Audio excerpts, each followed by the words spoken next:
God has a plan. You hear that a lot from religious people. But did you ever notice how God's plan seems to always be the same as theirs? Take homosexuality, for example. These religious people don't like homosexuality. They think it's an abomination. And hey, so does their God. Imagine that. I wonder, would they change their minds and go for it if God told them that homosexuality was mandatory, like it or lump it? Because I kind of doubt that. It seems like God pretty much always agrees with his followers. I'm sure there are some people who disagree with God's rules yet go along with them anyway. But it sure seems as if most of the folks who disagree either change religions or become atheists, agnostics, even pantheists of some sort.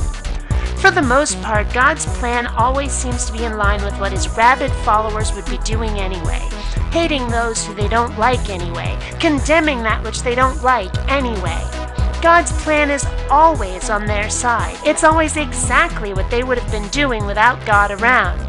And on the rare occasions when God's plan seems to bite them in the ass, it's always either a test of one's faith, or they'll say that God moves in mysterious ways. God moves in mysterious ways has always sounded to me like the divine version of, I meant to do that.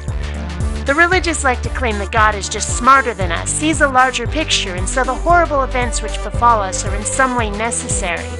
But if I were to assume that a God really does exist, I would have to say that God just either fucks up or fucks us over a lot. So I guess the question I have to ask is this. Which makes more sense given the evidence? That there is an all-powerful, all-knowing, all-benevolent God whose mysterious divine plan involves giving humanity the short end a lot for some reason that we don't understand or can't know about. Or the universe is an undirected phenomenon where shit happens. And another question, do you think that these God-fatherers would be hating on the gays if they didn't have a divine mandate to do it? Would they embrace us, or at least be okay with us if their God went, oh, leave them alone, they're not hurting anyone? What do you think?